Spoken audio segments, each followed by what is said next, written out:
Welcome to Washington Today for Monday, October 20th, 2025. I'm Gary Stairhoff. Thank you for joining us. It is day 20 of the government shutdown, and there are few signs that lawmakers are close to a deal to end it. The House continues to hold only brief sessions. The Senate is in today, and they have an 11th vote scheduled on the Republican short-term funding bill, but it does not include the extension of federal health care tax credits. Meanwhile, federal workers continue to feel the shutdown's effects, as the federal agency overseeing the U.S. nuclear stockpile began furloughing most of its workforce today. We'll hear what House and Senate leaders had to say about the shutdown coming up. President Trump welcomed Australian Prime Minister Anthony Albanese to the White House today. The two signed an agreement on rare earth minerals. The president also said he could meet with Chinese President Xi Jinping later this month during a summit in South Korea. And he took questions on the ceasefire in the Middle East and the Russia-Ukraine war. You'll hear what he had to say in just a few minutes. We start on Capitol Hill as the Senate started its day earlier this afternoon. Here's Republican leader John Thune. Mr. President, while Democrats may have created this health care situation, I have made it clear from the beginning that Republicans are willing to have a discussion about how to address it. In fact, I'm perfectly willing to guarantee Democrats a vote. But none of that is going to happen until Democrats reopen the government. We're not going to negotiate on anything until Democrats stop holding government funding hostage. And if they really want to address their Obamacare mess, they should stop running out the clock on a deal. And all they're doing by that action, Mr. President, is keeping the government shut down and enhancing, believe it or not, the chances this situation doesn't get fixed because the clock is running. Now, Mr. President, before I leave the subject of health care, I do have to mention the irony that while Democrats claim they're defending Americans' health care, their shutdown has actually suspended valuable health care services for a lot of Americans. Medicare and rural patients are currently dealing with the elimination of telehealth services thanks to the government shutdown. Telehealth, of course, increases the accessibility of care and lets those who live far from medical treatment or who otherwise struggle to travel to conduct prescription refill appointments or other visits from the comfort of their home. But that assistance is currently being denied to them thanks to the Democrat shutdown. But I'm not sure why I'm talking about shutdown costs. Democrats have made it very clear that they don't care about the costs of the shutdown to anyone. Democrats used to care, of course, or so they claimed. In fact, I could fill a book with Democrat quotes on how shutdowns harm hardworking Americans. But over the past 3 weeks, it's become clear that Democrats' previous concerns had more to do with politics than with principle. Democrats were against shutdowns when it served their purposes, and now that it serves their purposes, or so they think, to keep the government closed, they're all for shutdowns, no matter how many Americans have to suffer in the process. Senate Republican leader John Thune on the floor earlier. And this from Deseret News congressional correspondent Cami Mondo. Senator Thune said the Senate will vote on a bill to pay federal workers this week. Now, that follows news from Friday that Senate Republican leadership said they would bring up a bill led by Wisconsin Republican Ron Johnson that would pay federal employees, including members of the military, who are required to work even through the shutdown. Senate Democratic leader Chuck Schumer also spoke. He talked about health care. We want to end the shutdown as soon as we can and fix the ACA premium crisis that looms over 20 million hardworking Americans and many tens of millions more whose premiums will also go up. Look, the ACA premium crisis is not a fix-it-later issue like Republicans keep pretending it is. It's a fix-it-now issue because very soon Americans are going to have to make some really difficult choices about which health care plan they choose for next year. When they see the amounts of money, when they see the increase in the number of dollars that these premiums will cost them because the tax credits expire, $500 a month, $600 a month, $1,000 a month for older couples in the over $20,000 a month, They're going to have to make an awful choice. Do I cut out health care altogether and be left alone? Or do I cut back on everything else to afford a health care plan? Do I have to look for a new plan with different doctors, different hospitals, higher copays, higher premiums? Every American, just about every American, or so many Americans, tens of millions, are going to have to start making that choice the next month. Health insurance prices under the ACA are now available in about a dozen states, and Americans in those states are already seeing with their own eyes the horrifying truth, what we've been warning about for months, that multiple millions of people are going to pay tens of thousands of dollars more for health care, so vital to Americans. When you are in a family and you know you can't provide health care for them, or much reduced health care, and you look at your spouse, you look at your kids, and you say, what am I going to do if they get sick? What a frightening experience for people that Republicans are putting America through, all because they wanted to cut all this health, cut Medicaid and cut so much else in health care to pay for tax cuts for the wealthy. It's just perverse. It's inside out. It's upside down. And let's be clear about who will get hurt if these tax credits expire. Republicans have been lying about that too. If the ACA premium tax credits expire, the majority of people who will pay more out of pocket are working and middle-class families. In fact, the majority of people who benefit from the expiring tax credits live in Republican districts. The state of Louisiana, home of Speaker Johnson, is one of the states about to suffer most. I read an article last week from CNBC. It said, the headline, ACA enhanced subsidy lapse could hit early retirees hardest. Middle-class couples in their 50s and early 60s who were too young to qualify for Medicare face the largest dollar increase in premium payments. Senate Democratic Leader Chuck Schumer, and as we said, the Senate is scheduled to vote for the 11th time on the Republican House-passed government funding bill. It provides temporary funding to reopen the government through November 21st, but it does not address expiring health care tax credits, which is what Democrats say is preventing them from supporting the bill. That vote is scheduled for 5:30 p.m. The Senate is also scheduled to vote on several of President Trump's judicial nominations. You can always see the Senate live on C-SPAN 2. Across the Capitol, in the House, Republican leaders have canceled votes for a fifth straight week. And from the Hill's, Emily Brooks. House Speaker Mike Johnson is showing his anger as he becomes perhaps the most prominent Republican figure in the GOP's stubborn, uncompromising government shutdown fight. It's a demeanor that marks a notable shift for a famously even-tempered speaker. In near daily press conferences and dozens of media appearances in the 2.5 weeks since the shutdown started, Johnson has reiterated the Republican position. No negotiation with Democrats on their health care demands until they stop holding the government hostage and vote to reopen. Here's part of what the speaker had to say this morning.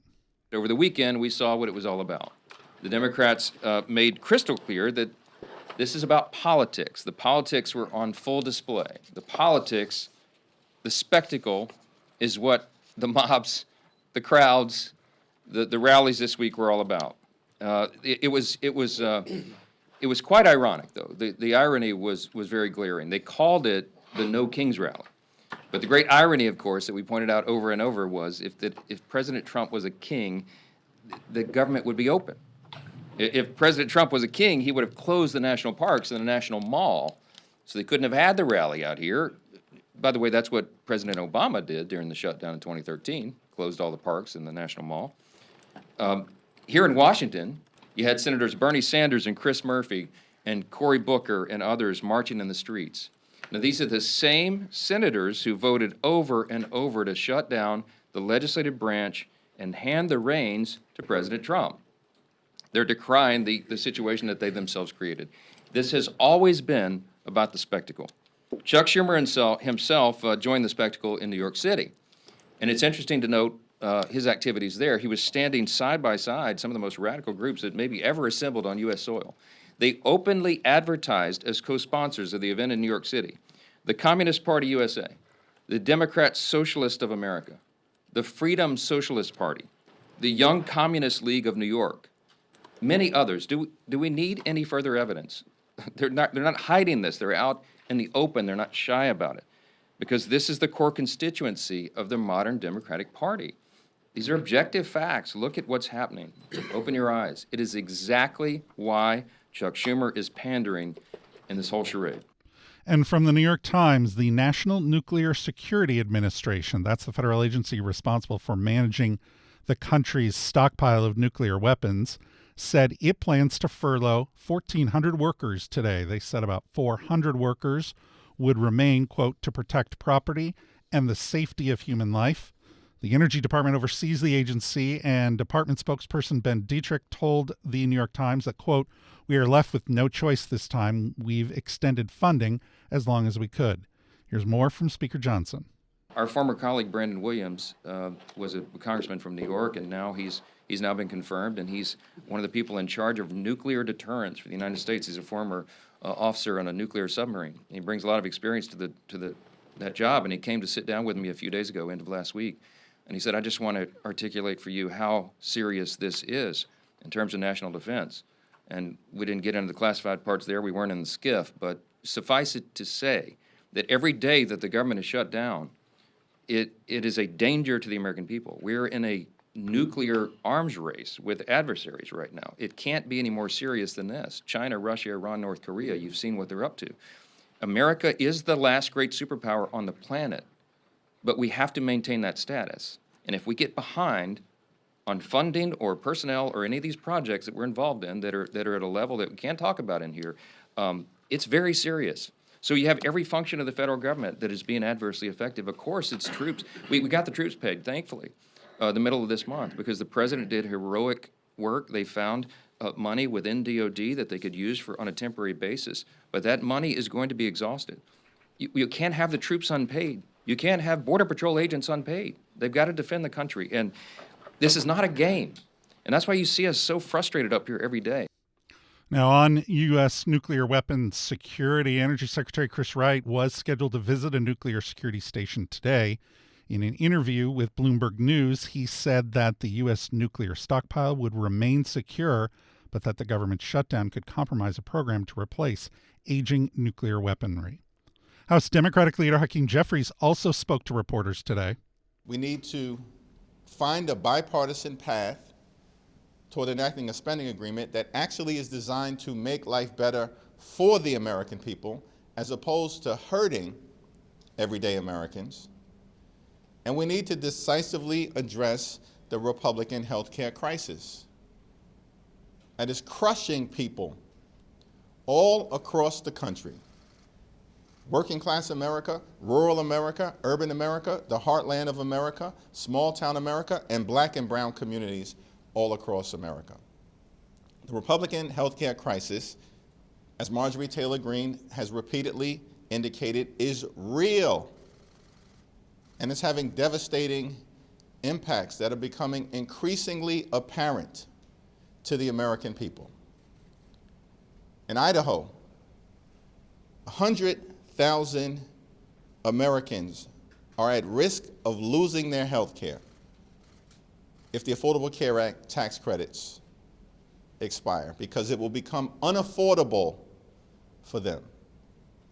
In Georgia, Virginia, and Maryland, people are now finding out that their health insurance premiums are about to increase, in some instances, by more than $2,000 per month, for a total of $24,000 per year. No one can afford those types of increases. In Alabama, it's now clear that at least 50 rural hospitals are at risk of closing because of what Republicans have done in devastating Medicaid in their one big ugly bill. The Republican health care crisis is real. And every day that passes by without action, it gets even worse for hardworking American taxpayers. Leader Jeffries was also asked about whether he thought the White House should get more involved in negotiations. Donald Trump definitively needs to get involved. He needs to get off the sidelines, get off the golf course, and actually decide to end the shutdown that he's created, that he has allowed to happen. We know that House and Senate Republicans don't do anything without getting permission from their boss, Donald J. Trump. And the reason why there have been no negotiations, zero negotiations, since Republicans shut the government down, is because Donald Trump clearly wants the government shut down. He wants to inflict pain on the American people. And this will not change until Donald Trump gives Republicans permission to sit down with Democrats. And as we've indicated, we are ready, willing, and able to sit down anytime, any place, with anyone here at the Capitol or back in the White House to try to enact a bipartisan spending agreement that actually improves the quality of life of the American people and addresses decisively the Republican health care crisis that is devastating people all across the country. There's some interesting comments from the HFC, House Freedom Caucus today, that they would possibly be open to a subsidy extension if they got certain changes to health care policies like HSA expansion, or short-term plans. Is it a clean subsidy extension only for you, or are you open to some of these ideas that the Freedom Caucus and other? Well, our position has been that we are open certainly to anything bipartisan that emerges from the Senate in good faith, that reopens the government, but at the same time decisively addresses the Republican health care crisis, which includes, but is not limited to, extending the Affordable Care Act tax credits, because that needs to be done with urgency, given the fact that open enrollment starts on November 1st. And all across the country right now, tens of millions of Americans are receiving notices that are shocking them in terms of the premiums, copays, and deductible increases that they are being forced to absorb because of Republican inaction. The other thing that is interesting is that, remember, Republicans have tried to repeal the Affordable Care Act more than 70 times since 2010. These are extremists who have repeatedly tried to take health care away from the American people, which is why I think we've indicated it's a common sense approach that we actually need to reach an agreement to address the Republican health care crisis and not simply be given a promise to consider legislation at some point off in the future. House Democratic leader Hakeem Jeffries. At the White House, President Trump and Australian Prime Minister Anthony Albanese signed a critical minerals deal today. We are great friends and we're great allies. And this is a relationship that's been forged in the battlefields of the world. We have stood side by side for freedom and democracy. And congratulations, I must say, Mr. President, on the work that you've done with the Middle East. Yeah. It's an extraordinary achievement.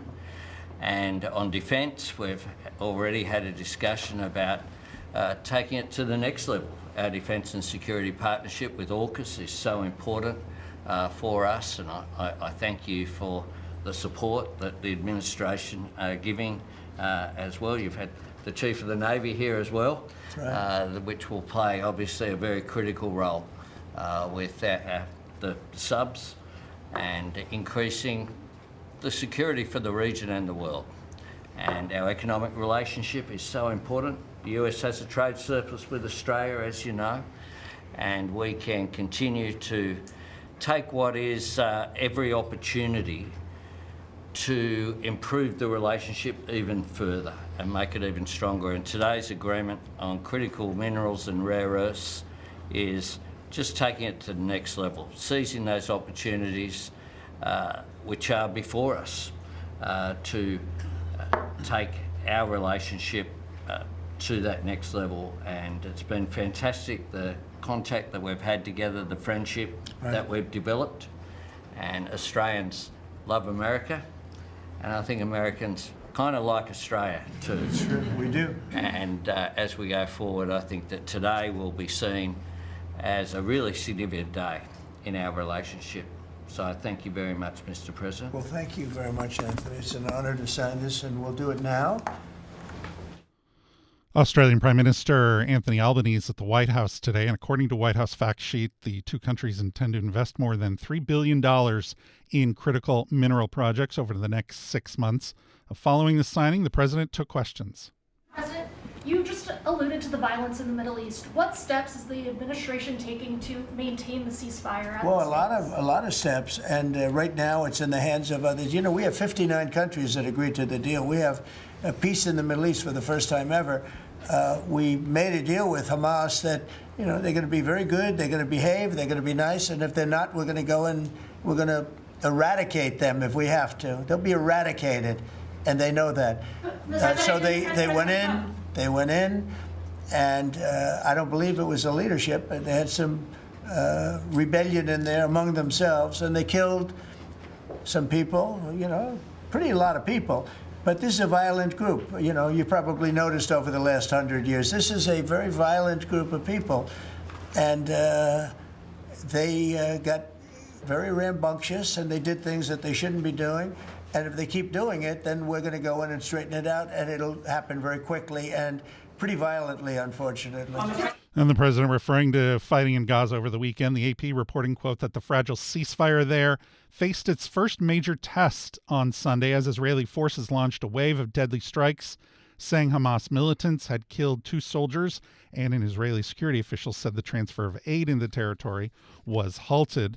The AP reporting also that the Israeli military later said it resumed enforcing the ceasefire, and the official confirmed that aid deliveries would resume.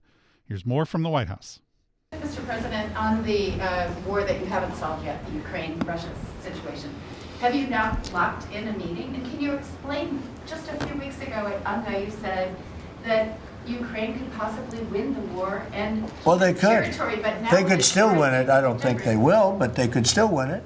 I never said they would win it. I said they could win. Anything can happen. You know, war is a very strange thing. A lot of bad things happen, a lot of good things happen. If you look at the Middle East, I would say prior to us hitting Iran so hard, we could have never made that deal, because you would have had a dark cloud over the Middle East when we took out their nuclear capability, which was one of the great military maneuvers of all time. It was flawless. You saw that. Yeah. Those magnificent B-2s. I mean, that was a flawless move that was done by some very talented people, headed up by Pete and everybody else, and our great generals, and General in particular, Raisin Kane. We did a great job, and when that happened, everything was different, and we were able to get a deal. If we didn't do that, if it wasn't, you know, they wanted to do that for 22 years, Mr. Prime Minister. For 22 years, I had the pilots here, the B-2 pilots, and they came to the Oval Office, and I thought they deserved it. They flew 37 hours back and forth. We had 52 tankers up there. We had a lot of planes up there with them, but they were the primary plane. But we had a lot of planes, F-22s and F-35s and F-6. We had a lot of planes. But we had 52 tankers. Can you believe that? And it was just like a flawless mission. And when it was finished, the Middle East just opened up. Amazing. And they've wanted to do it for 22 years. The pilots came up to me. They said, you know, for 22 years, we practiced this maneuver 3 times a year for 22 years, our predecessors and us. These are now young pilots, you know, but they're older now. Predecessors practiced it. And they said, we never had a president that would let us do it, but I let him do it. And it totally opened up the Middle East. It took the cloud over the, you know, we had a dark cloud over the Middle East, and now it's all, I mean, we have a little situation relatively with Hamas, and that will be taken care of very quickly if they don't straighten it out themselves, because they're in violation of their agreement. The president did say his announced meeting with Russian President Vladimir Putin in Budapest is still on. And here's the Hill's Brett Samuels about when that meeting could happen. Yeah, you know, last we heard from the president at the end of last week, he said within 2 weeks or so was kind of the time frame for when he might meet with Putin in Hungary. You know, I think a lot of it will be determined by, we're expected to see this week a meeting between Marco Rubio, the Secretary of State, and his Russian counterpart, Sergei Lavrov. So once that meeting happens between those two individuals, we may see some more clarity on when Trump and Putin will meet. it's possible that by the end of the month or by early November, that meeting could be taking place between Trump and Putin as Trump really, again, we're seeing him kind of ramp up this push to end the war in Ukraine. And this from the Financial Times over the weekend. Following their White House meeting on Friday, President Trump warned Ukrainian President Volodymyr Zelensky to accept Russia's terms for ending the war, or President Putin will, quote, destroy Ukraine. The article says, quote, the meeting between the U.S. and Ukrainian presidents descended many times into a shouting match, with Trump cursing all the time, people familiar with the matter said. The article goes on to say, quote, according to a European official with knowledge of the meeting, Trump told Zelensky that Putin had told him the conflict was a special operation, not even a war, adding that the Ukrainian leader needed to cut a deal or face destruction. The official said that Trump told Zelensky he was losing the war and warned, if Putin wants it, he will destroy you. That from the Financial Times over the weekend. Now, looking ahead to this week, the president is scheduled to take a trip to Asia. That could include a meeting with Chinese President Xi Jinping. Here's more on that from Brett Samuels. Yeah, so the president is going to be spending a fair amount of the end of October in Asia. He's visiting Japan later this week. He'll be meeting with Japanese leaders. Of course, Japan is just elected its first female prime minister, so that will be an interesting meeting to monitor. And then later this month, at the end of the month, I should say, the president is also slated to attend this economic summit in South Korea. And of course, the big question there will be whether he meets with Chinese President Xi Jinping. That meeting had been scheduled. Now that's sort of in flux. Trump had suggested maybe that meeting isn't necessary amid this sort of economic fallout between the two countries. So that'll be the big thing to monitor when he's in South Korea later this month. And then, of course, there's some chatter about whether there may be a meeting with Kim Jong-un arranged, at some point. So lots to monitor as the president, at the end of the week, prepares to head to Asia. The Hill's Brett Samuels on Washington Journal this morning. You can see all of our coverage from Capitol Hill and the White House today at cspan.org and the C-SPAN Now app. You're listening to Washington Today. Past president, why are you doing this? This is outrageous. This is a kangaroo court. Fridays, C-SPAN presents a rare moment of unity, Ceasefire, where the shouting stops and the conversation begins. Politico Playbook chief correspondent and White House bureau chief Dasha Burns is host of Ceasefire, bringing two leaders from opposite sides of the aisle into a dialogue. Ceasefire on the network that doesn't take sides. Fridays at 7 and 10 p.m. Eastern and Pacific, only on C-SPAN.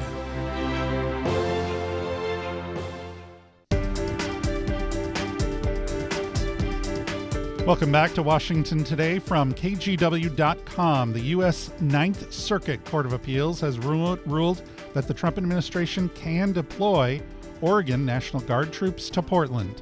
The decision comes after an October 9th hearing where a 3-judge panel heard arguments from the state of Oregon and Justice Department attorneys. It's the latest development in an escalating legal battle between the federal government and local leadership centered on protests at the ICE facility in Portland's South Waterfront District. The administration argued that the troops are needed to help protect the building where, for several months, a small group of demonstrators has gathered outside, leading to occasional clashes with federal agents guarding the building.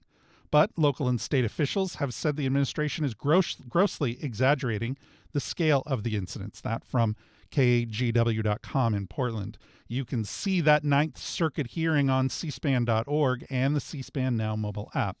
And from Reuters, a federal judge in Chicago questioned a U.S. immigration official about a series of incidents in which federal agents have responded aggressively to protesters or bystanders, in some cases using force during President Donald Trump's crackdown in the city. Judge Sarah Ellis asked Kyle Harvick, a deputy incident commander for Customs and Border Patrol, about a number of hostile interactions between agents and city residents, including a reported confrontation over the weekend in which a law enforcement officer pointed a gun at a group of bystanders near an enforcement action outside an ice cream shop. Judge Ellis said, quote, "You could understand how I might be concerned, right? That might be a use of force that is not commensurate with any threat that the agents are getting from people passing by." According to the Reuters report, Kyle Harvick said he did not have details regarding that incident, but defended the actions of agents during the other instances, including the use of tear gas, to disperse protesters. Again, that from Reuters. Illinois Governor J.B. Pritzker talked about what's happening in Chicago on Politico's The Conversation podcast. I can tell you that Chicago, I mean, just to give you an idea, this summer, we had our best tourist season ever in the city of Chicago. We just got named for the 9th year, by the way. We got named #1 best big city in the country by Condé Nast Traveler magazine. I mean, it's a great city. It's a beautiful city. I know lots of people that probably you know too who have visited this city, and they don't see what Donald Trump is talking about because it's not true. He just says things. Again, Portland isn't on fire, and yet, you're right. He lies. He says it over and over again, and if it gets amplified by mainstream media or by podcasts or whatever, then there are people who might listen and believe it, but it's not true. Well, I know that the president doesn't read much and isn't up to speed on much of anything going on around the country, but we've cut our violent crime rate significantly in Chicago, and indeed, our homicide rate has been cut in half. Almost every violent crime statistic is down by double digits. Maybe most importantly, what the president doesn't understand is that civilian law enforcement is how you fight crime. We've been building up our police forces, including the state police under my command. And frankly, the money that the federal government used to send to us has now been cut off under him. He's cut the number of FBI, ATF, and DEA agents that are available to help us with crime on the ground. We're nevertheless doing well despite that, but would love help. Illinois Democratic Governor J.B. Pritzker on Politico's podcast, The Conversation. From USA Today, musician John Bon Jovi joined scads of Americans over the weekend to protest the policies of President Donald Trump. The legendary rocker was among the crowds holding signs at the No Kings demonstration lining the Route 35 bridge linking Red Bank and Middletown in New Jersey on Saturday. He was seen holding a sign that said, "No kings, no tyrants, no sycophants, no Trump." Now, that picture was quickly shared across social media. Organizers say more than 7 million people protested at 2,700 events nationwide. Elected officials joined in many of those events here in Washington. One of them was Connecticut Democratic Senator Chris Murphy. And I'm here today to share with you some unsurprising news. We are not on the verge of an authoritarian takeover. We are in the middle of an authoritarian takeover. But Trump has not won. Our democracy is in peril, but it can be saved. But no one's riding to our rescue, and I just want to be clear with you about that today. No one's riding to our rescue. There aren't establishment responsible Republicans that are riding to our rescue. The mainstream media isn't riding to our rescue. There's no oligarchs riding to our rescue. It is up to us to save us. Now, recently, when I gave this warning that we are in the middle of that totalitarian takeover, one of my colleagues said, well, be careful. You don't want to scare people, but you guys can handle the truth, right? You guys deserve the truth, right? The truth is that Donald Trump is the most corrupt president in the history of the United States of America. The truth is that he is enacting a detailed step-by-step plan to try to destroy all of the things that protect our democracy: free speech, fair elections, an independent press, the right to peacefully protest. But the truth is also this: he has not won yet. The people still rule in this country.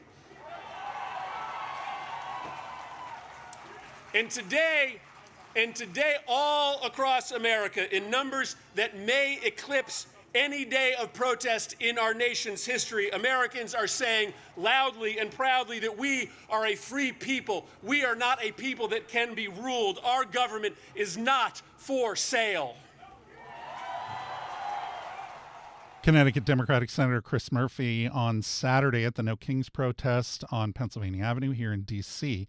Now, in response to these protests, the White House social media team posted an AI-generated video. House Speaker Mike Johnson was asked about it this morning. Speaker Johnson, you say that the Democrats had a Hate America rally, but what does it say that the President of the United States over the weekend released a video of him pooping on the American people? The president uses social media to make a point. You can argue he's probably the most effective person who's ever used social media for that. He is using satire to make a point. He is not calling for the murder of his political opponents, and that's what these people are doing. I mean, they're in one of these photos. I think there's a picture of the president hanging in effigy by a noose on one of these, the one on the far end. I mean, it's unconscionable. Look, America is built on the idea of free speech. You have the right to protest. Of course, we jealously guard that. I mean, Chip and I are attorneys. We've defended that right in the courts.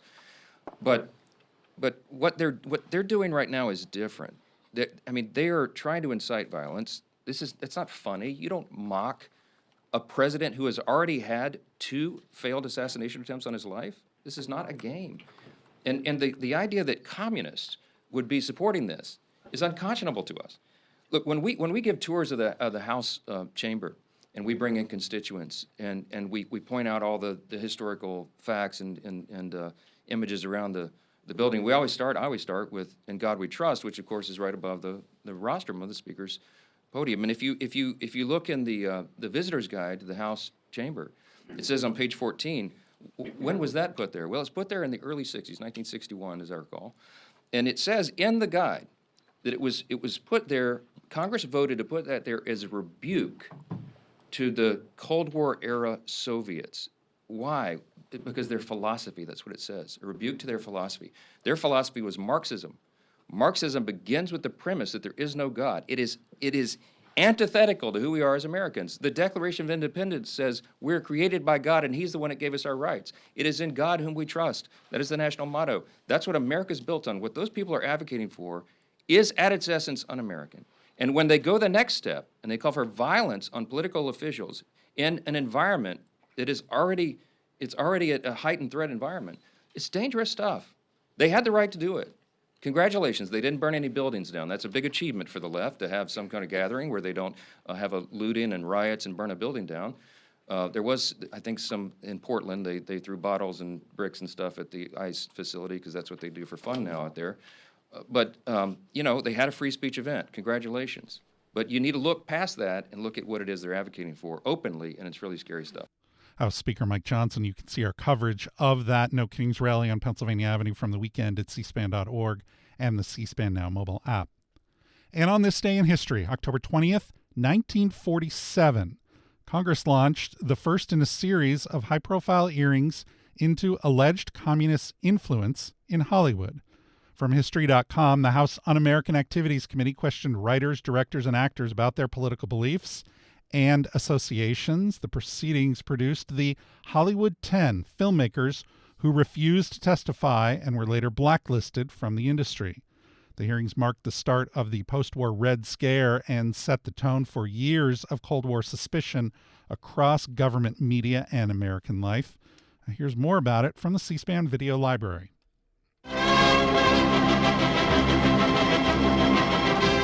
Calling the House Un-American Activities Committee to order, Chairman J. Parnell Thomas of New Jersey opens an inquiry into possible communist penetration of the Hollywood film industry.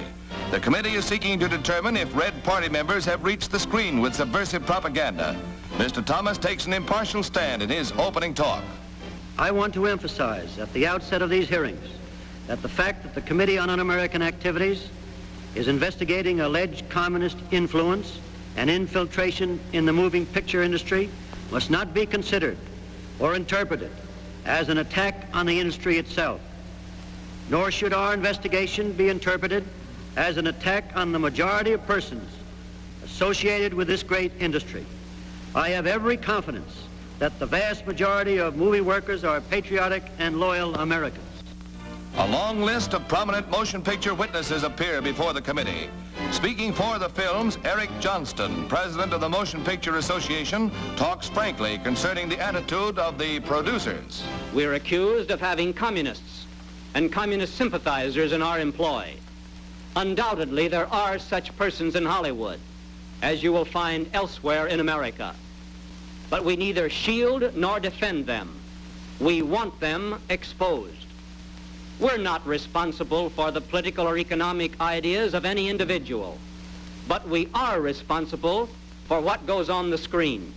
We guard that with great care. If communists have attempted to inject their propaganda into the motion picture, they have failed miserably. We will never permit them to succeed. United Press International newsreel from October 20th, 1947 on the House Un-American Activities Committee. You can see more on that at cspan.org and the C-SPAN Now mobile app. That's also where you can follow our coverage of the government shutdown as it moves into its 21st day. And it's where you can find this program as a podcast. It's also on YouTube. Just search Washington Today. And for more on the stories that are shaping Washington every day, get our daily email word for word. Just go to cspan.org/connect to subscribe. I'm Gary Sterkoff. Thanks a lot for listening today to Washington Today.